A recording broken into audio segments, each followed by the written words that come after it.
Welcome to this Prespective tutorial video. In this tutorial I'm going to show you how to create an optical sensor using Prespective.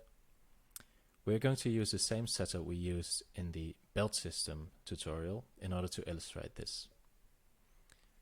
Right, so we start out with the same belt system setup, and over here we have a laser beam emitter, but for now this is just the object.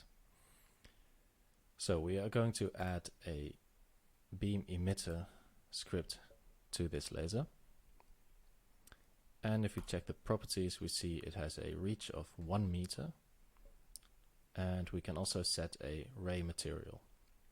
This is the material that will show up when we press play, that will represent the beam emitted by this emitter. So we're going to create a new material, and we're going to color it bright red and give it a albedo alpha, which means that we can use this alpha value to define the transparency. We give it a transparent rendering mode and a bright red emission. So this will be our laser material, which we add to the laser. Alright, if we press play now, we see that the beam is going straight up from the laser emitter. So if we want to have the beam cross the belt, we are going to add a new object, a cube,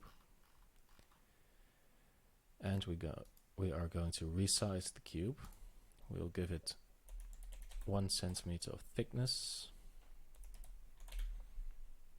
and 10 centimeters of width and height,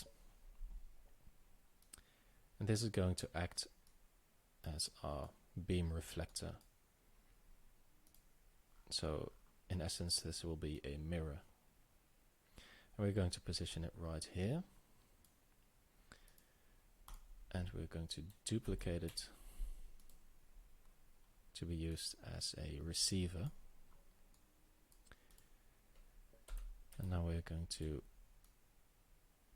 turn this 45 degrees so that it will reflect the beam emitted by the laser, and it will reflect the beam all the way to the receiver.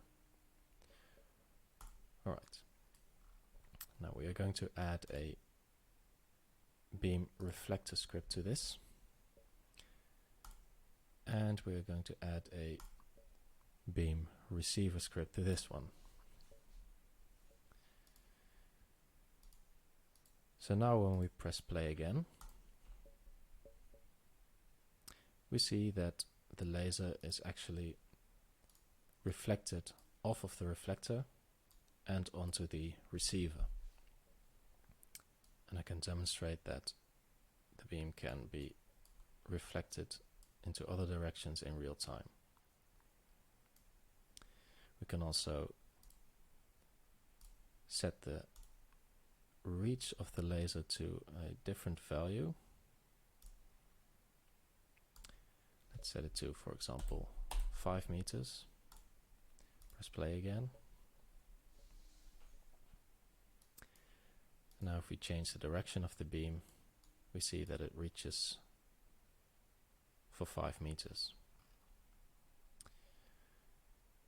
Alright, now in order to actually make use of this optical sensor,